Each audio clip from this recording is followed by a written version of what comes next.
I'm here to talk about Article 46.2 of the Broadcasting Act and why it must be amended. Article 46.2 directs CBC Radio-Canada to provide an international service, but it does not define what an international service is. Since this article is the only legislation that mentions Radio-Canada International, we are proposing that you amend Article 46.2 to very clearly entrench RCI's role and mandate as a world service within the Broadcasting Act, a role that has never been as necessary and essential as it is now. Since RCI's first broadcast in 1945, our mission has been unique in Canada and in the world. We explain Canada to people around the world who may know little or nothing about our country.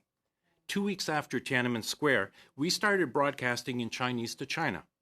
When Canadian peacekeepers in Yugoslavia wanted to hear from families at home, we were there.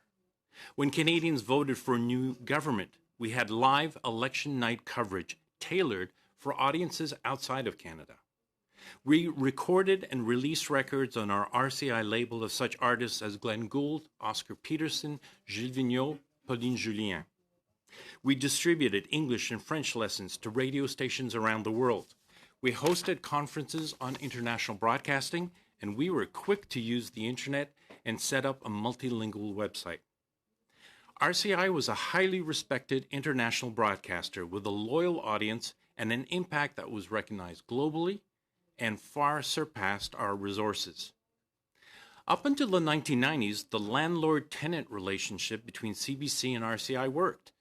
Management of RCI and its editorial and journalistic decisions were left to RCI administrators who had expertise in international broadcasting. But then in 1990, CBC used the budget earmarked for RCI to lessen the impact of budget cuts to its domestic service.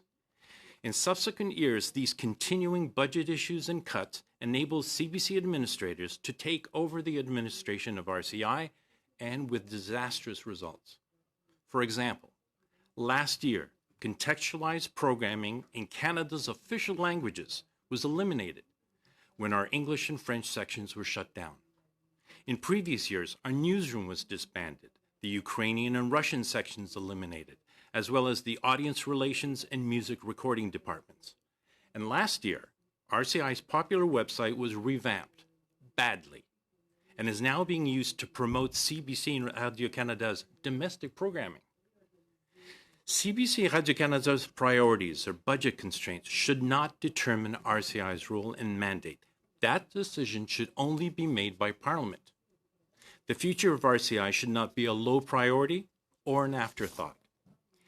In these times of misinformation, and when more and more mainstream media outlets are putting up paywalls, a free, easily accessible, and trusted world service is more important than ever.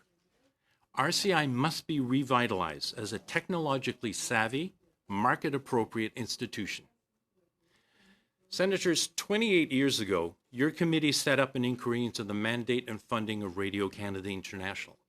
I was honored to testify before the committee then and impressed by its numerous important recommendations. Your conclusion then was that RCI was not protected enough to do its important work. So now, Senators, it's up to you. If you think that it's important for people around the world to know about Canada, if you think we have a duty to give free, reliable access to unbiased news, if you think areas of the world in which news is censored should have access to news from the outside world, and basically, if you're proud of Canada, then please pass our amendment of Article 46.2.